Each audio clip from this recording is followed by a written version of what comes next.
Vanessa Mitchell, 35, stared at the email from her sister Diana, reading it twice to make sure she understood. After 10 years of estrangement, following their grandmother's inheritance dispute, her family had excluded her from their annual reunion. The pain was familiar but still sharp. They had no idea that after struggling alone, her art career had finally flourished. Now she owned Mitchell Mansion, the ancestral home they could never afford. Before I continue this story, let me know where you're watching from and hit that like and subscribe button if family drama gets your attention. The last happy family reunion Vanessa remembered was 10 years ago, when she was 25. Her grandmother Eleanor was celebrating her 80th birthday at the family lake house, a modest but charming property that had hosted Mitchell gatherings for generations. The scent of pine trees mixed with her mother Martha's famous apple pie created an atmosphere of nostalgia and warmth that summer day. Grandmother Eleanor had always been Vanessa's biggest supporter. While her father Richard constantly pushed her toward the family accounting firm, Eleanor saw something different in her granddaughter. "You have a gift, Vanessa," she would say, examining the sketchbook Vanessa always carried. These hands were meant to create beauty, not balance ledgers. That day at the lake house, while everyone was busy preparing for the party, Eleanor had taken Vanessa aside to the small dock overlooking the water. "I want to show you something," Eleanor said, pulling an envelope from her cardigan pocket. Inside was a brochure for the prestigious Hudson Art Institute in New York. "They have a special program for emerging artists. I think you should apply." Vanessa's heart raced as she flipped through the glossy pages. "Grandma, this is my dream school, but Dad would never allow it." Eleanor's eyes, the same deep brown as Vanessa's, narrowed with determination. "Your father means well, but he doesn't understand that not everyone is meant for the same path. Promise me you'll apply." That conversation gave Vanessa the courage to finally stand up to her father. 1 week after the birthday celebration, she laid the application on the dining room table during Sunday dinner. "What is this nonsense?" Richard Mitchell's voice boomed across the table. His thick fingers crumpled the edges of the application. "We have discussed this, Vanessa. You will complete your business degree and join the firm like your brother and sister." Diana, 2 years older than Vanessa, shot her a smug look. She had followed their father's plan perfectly, graduating with honors and already working her way up in the family business. Christopher, their younger brother by 3 years, stared at his plate, avoiding the confrontation as usual. "Richard, perhaps we should listen to what Vanessa wants," Martha said softly, but her suggestion wilted under her husband's glare. "I am applying to art school, Dad," Vanessa stated firmly. "This is my passion and Grandma Eleanor believes in me." Her father's face reddened. "So, that's what this is about. Your grandmother has been filling your head with nonsense again. Art doesn't pay bills, Vanessa. This family has worked too hard building our reputation to have a daughter who wastes her life on finger paintings." The argument escalated until Richard delivered his ultimatum. "If you choose this path, you choose it alone. Don't expect a dime from me." That night, Vanessa called her grandmother in tears. Eleanor's response was immediate. "Apply to the school, my darling. Don't worry about the money. I'll take care of everything." True to her word, when Vanessa received her acceptance letter, Eleanor provided the tuition for her first semester. "This is your future," she told Vanessa. "Follow your heart, and the rest will fall into place." But 3 months later, just as Vanessa was settling into her new life in New York, Eleanor suffered a sudden stroke. Vanessa rushed home for the funeral, grief-stricken and lost without her greatest supporter. The reading of the will brought the final fracture in the family. Eleanor had left Vanessa a substantial inheritance, specifically to fund her education and launch her art career. The rest of the estate was divided among the family, but Richard, Diana, and even Christopher looked at Vanessa as if she had stolen from them. "You manipulated a dying old woman," Diana accused during the tense gathering at the attorney's office. She wasn't thinking clearly after her stroke. The changes to the will were made months before her illness, the attorney, Harold Jenkins, clarified. Mrs. Mitchell was of sound mind and very specific about her wishes. Richard's face had turned to stone. "You turn my mother against her own family. I don't know who you are anymore." Vanessa tried to explain that she had never asked for the money, that it had been Eleanor's decision, but no one would listen. When she returned to her childhood home to gather her belongings, her mother couldn't meet her eyes. Your father needs time, Martha whispered, folding Vanessa's sweaters with trembling hands. Just give him time. But time only seemed to harden the rift. Vanessa returned to New York alone, heartbroken but determined to honor her grandmother's faith in her. Those first years were brutally difficult. Vanessa found a tiny apartment in Brooklyn that she shared with 2 other students. She worked as a barista in the mornings, a gallery assistant on weekends, and took commissions for portrait sketches whenever she could. Some nights, she was so exhausted she fell asleep with her clothes on, her hands still stained with charcoal or paint. The turning point came during her second year, when renowned artist Catherine Morrison visited the institute.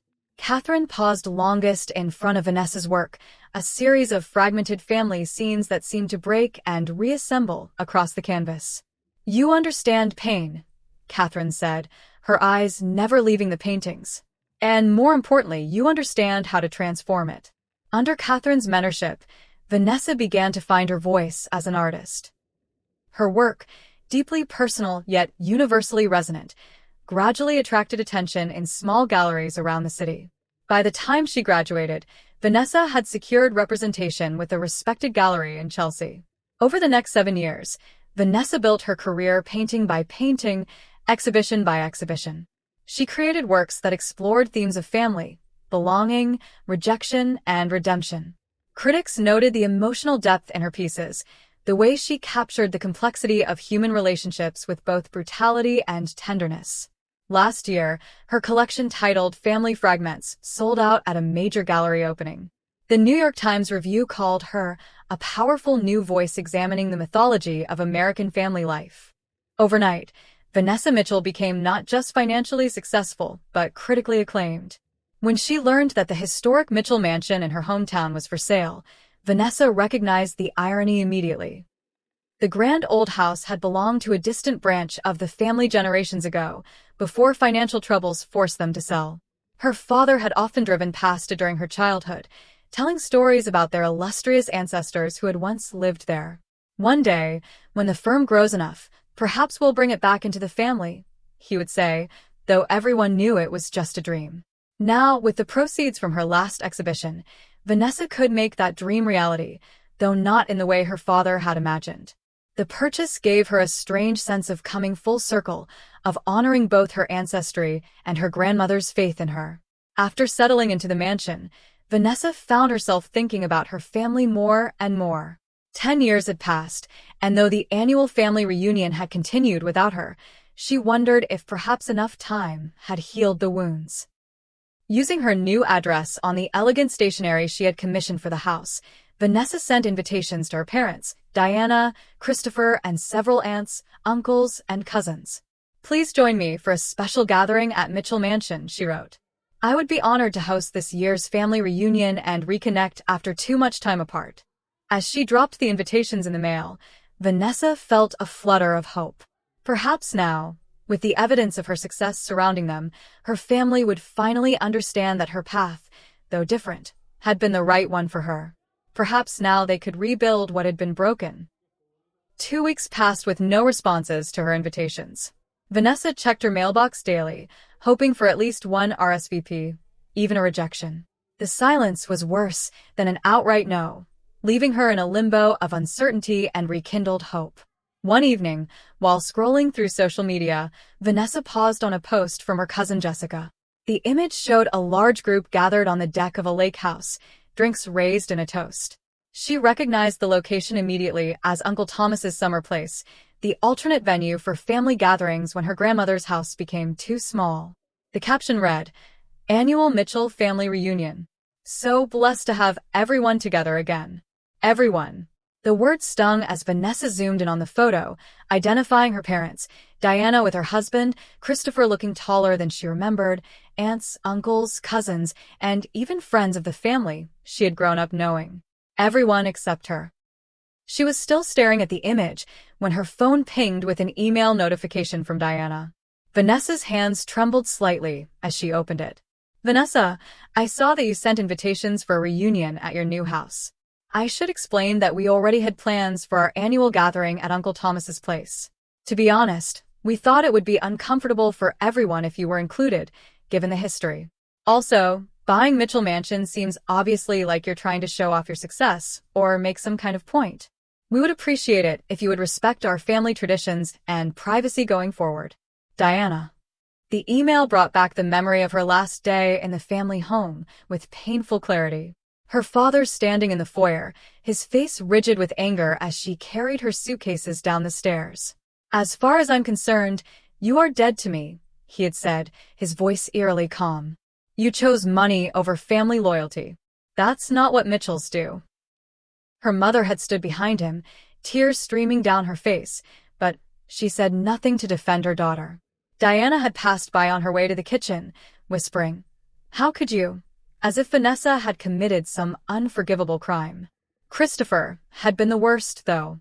He had watched from the top of the stairs, his face a mask of confusion and hurt, but he had remained silent, neither condemning nor supporting her. Now, reading Diana's email, Vanessa felt physically ill. The room seemed to spin slightly, and she had to put down her phone and bend forward, taking deep breaths to combat the wave of nausea. After 10 years, nothing had changed. They still saw her as the villain in their family story. The doorbell rang, startling her from her spiral of painful memories. Rachel Turner, her best friend since art school, stood on the porch with a bottle of wine and a sympathetic smile. "I was in the neighborhood for a client meeting and thought I'd surprise you," Rachel said, then frowned as she took in Vanessa's pale face. "What's wrong? You look like you've seen a ghost." The tears Vanessa had been holding back broke free as she showed Rachel the email and the social media post. Rachel guided her to the living room sofa, opened the wine, and poured generous glasses for both of them. "They're still punishing you," Rachel said after reading Diana's message. "And they're doing it because they can't handle that you succeeded without them." "Maybe buying this house was a mistake," Vanessa admitted, looking around at the high ceilings and original moldings she had fallen in love with. "Was I trying to prove something? To rub my success in their faces?" "You bought this house because you loved it and because you could," Rachel said firmly. "Your success isn't about them, even if they want to make it so." Vanessa led Rachel through the mansion, showing her the rooms she had carefully prepared for family members who never intended to come. The guest room with the blue wallpaper that would have been perfect for her parents.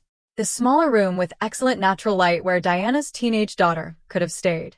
The den she had imagined Christopher enjoying, with its wall of bookshelves and comfortable leather chairs. "All this space, and it's just me," Vanessa said softly, standing in the grand dining room where she had envisioned a family dinner that would never happen. Rachel studied her friend for a long moment, then smiled slowly. "What if, instead of waiting for them to accept your invitation, you used this beautiful space for something else? You've been talking about hosting an exhibition outside the gallery system. Why not here?" The suggestion sparked something in Vanessa. "A home exhibition in the Mitchell Mansion, but completely on my terms." "Exactly," Rachel nodded enthusiastically. "You don't need their approval to create your own celebration." That night, after Rachel left, Vanessa sat in the study that had once belonged to some distant Mitchell patriarch. She reread Diana's email, noting the dismissive tone, the assumption that she was showing off, the complete lack of interest in reconnecting. For a moment, she considered writing a response filled with all the hurt and anger of the past decade, but something stopped her. There was more to this story than she knew.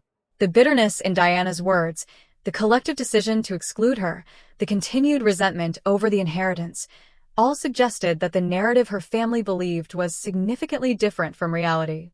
If she wanted to truly understand what had happened and possibly find some resolution, she needed more information. The realization didn't erase the pain of being excluded once again, but it gave Vanessa a sense of purpose. If her family wouldn't come to her willingly, perhaps she needed to change her approach. Not by giving up, but by finding a way to confront the past directly, with evidence rather than just emotion. The attic of Mitchell Mansion was filled with the original owner's antique furniture and trunks, which Vanessa had been gradually sorting through since moving in. Now, with renewed purpose, she climbed the narrow stairs to retrieve the box of her grandmother's keepsakes she had stored there. Eleanor's possessions had been divided according to her will, but many personal items had been deemed of no value by the family and were set to be donated. Vanessa had rescued these treasures, unable to bear the thought of her grandmother's memories being dispersed among strangers. Among the items was a small wooden box with Eleanor's monogram inlaid in mother of pearl. Vanessa had tried to open it when she first received it, but the tiny lock had held fast, and she hadn't wanted to damage the beautiful craftsmanship. Now, she examined it more closely, noticing a small key taped to the bottom that she had somehow missed before. With trembling fingers, Vanessa inserted the key and turned it. The lock clicked open, revealing a collection of letters, legal documents, and a small leather journal. She carried everything downstairs to the study and began to read. The journal entries dated back several years, documenting Eleanor's thoughts about the family business and her concerns about Richard's management style. Vanessa was shocked to read her grandmother's assessment of her father's financial decisions. Richard continues to expand too quickly, one entry read. I've advised caution, but he dismisses my concerns as old-fashioned thinking.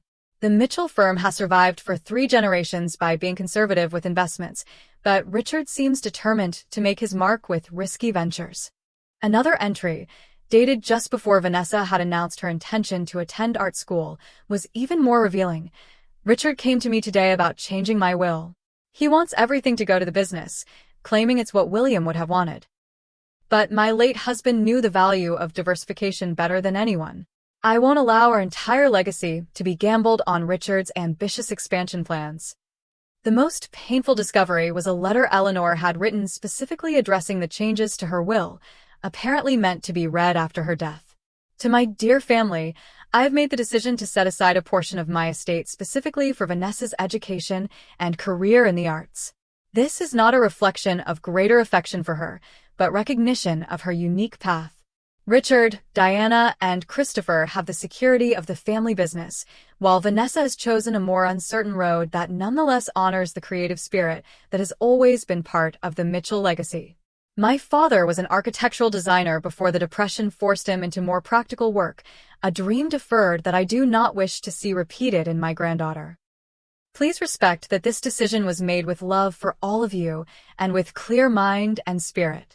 The letter had never been shared with the family. Instead, Vanessa realized they had been allowed to believe she had somehow manipulated her grandmother, poisoning their perception of her for a decade. Among the documents was correspondence between Eleanor and attorney Harold Jenkins discussing Richard's financial requests and her concerns about the stability of the family firm even then. One note from Harold warned, if current trajectories continue, the business may face significant challenges within 5 to 7 years. Vanessa sat back in the leather chair, stunned by these revelations. Her grandmother had foreseen both her need for independent support and her father's potential business troubles years ago. The inheritance hadn't been favoritism, but a calculated decision to ensure at least one branch of the family would remain financially stable if Richard's risky business strategies failed. The next morning, Vanessa called Harold Jenkins, who was surprised but pleased to hear from her. Vanessa Mitchell, it's been quite some time. How can I assist you? I found some documents of my grandmother's, Vanessa explained. They suggest she was concerned about my father's business decisions, and that's partly why she structured her will as she did. Harold was silent for a moment. I'm limited in what I can discuss due to attorney-client privilege, even after your grandmother's passing. However, I can confirm that your father contested the will vigorously, claiming undue influence on your part. The court found no evidence to support his claims, which is why the inheritance was distributed according to your grandmother's wishes. Did you ever share her letter explaining her decisions with my family? Vanessa asked. I attempted to, Harold replied carefully. Your father refused to read it, and your mother deferred to his wishes, as did your siblings.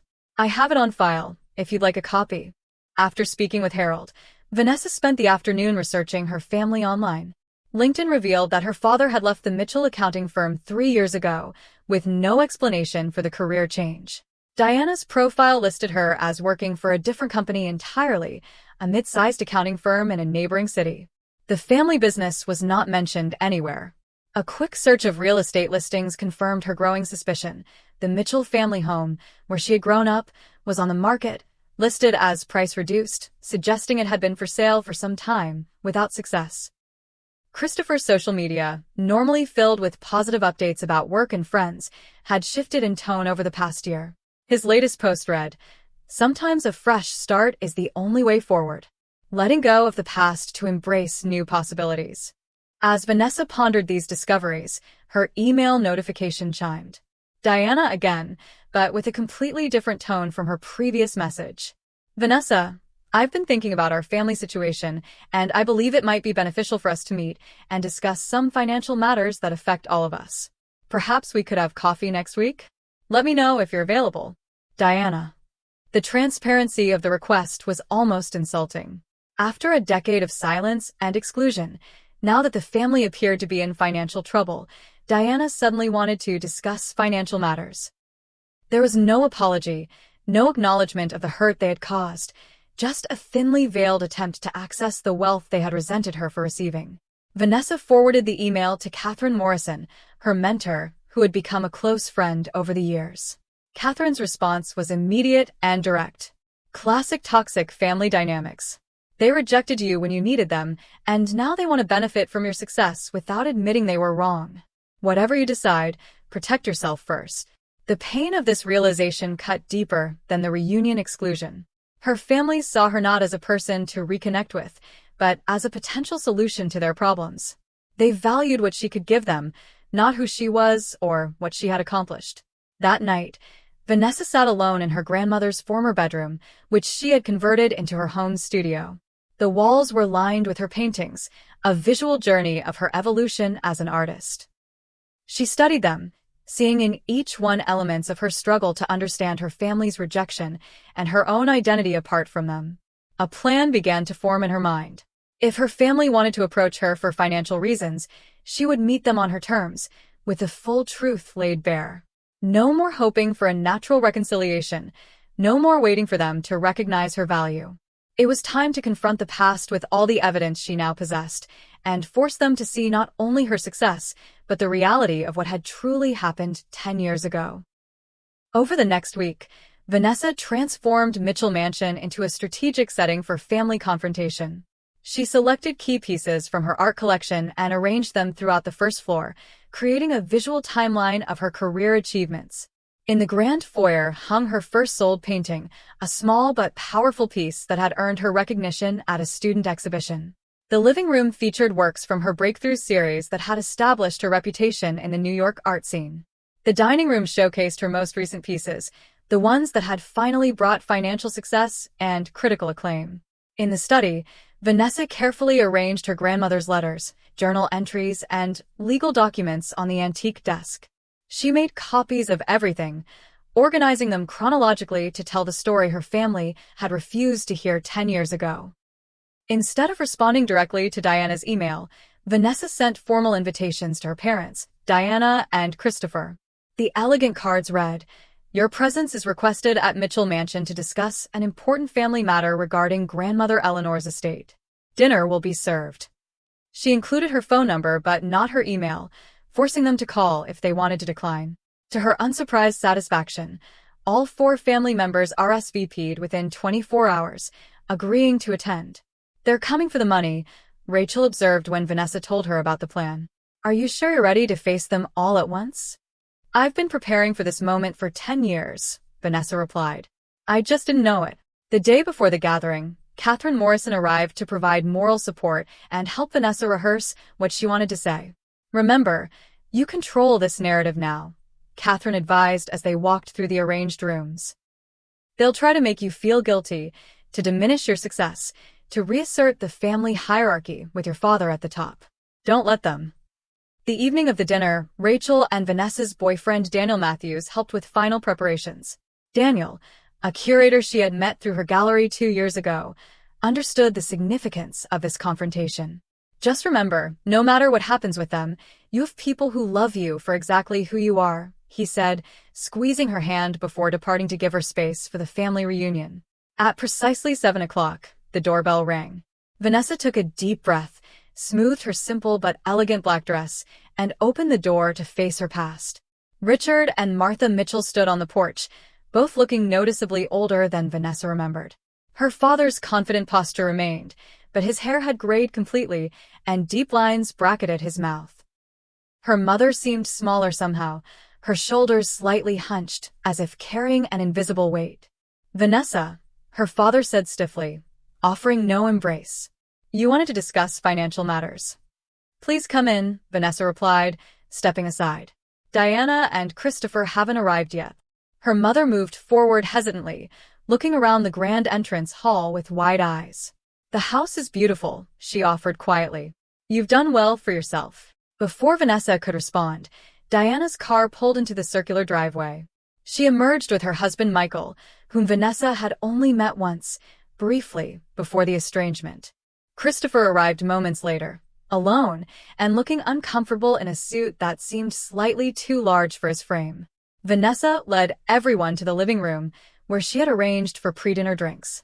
The conversation was stilted and superficial, focusing mainly on the house itself. How exactly did you afford a property like this? Diana asked, her tone suggesting the question had been burning inside her since she received the invitation. This must have cost millions. My last exhibition was very successful, Vanessa answered simply. And I've made good investments with my earnings. Always the lucky one, Diana muttered, just loud enough to be heard. Vanessa guided them to the dining room, where she had prepared an elegant meal with the help of a local caterer. The tension around the table was palpable as they took their seats, Richard automatically assuming the head position until Vanessa gently indicated that was her place. As they ate, Vanessa asked polite questions about their lives, noting how they avoided any mention of the family business or their current financial situations. Her father spoke vaguely about consulting work, while Diana described her new position as a lateral move for better work-life balance. Christopher admitted he had recently moved to a smaller apartment to save for the future.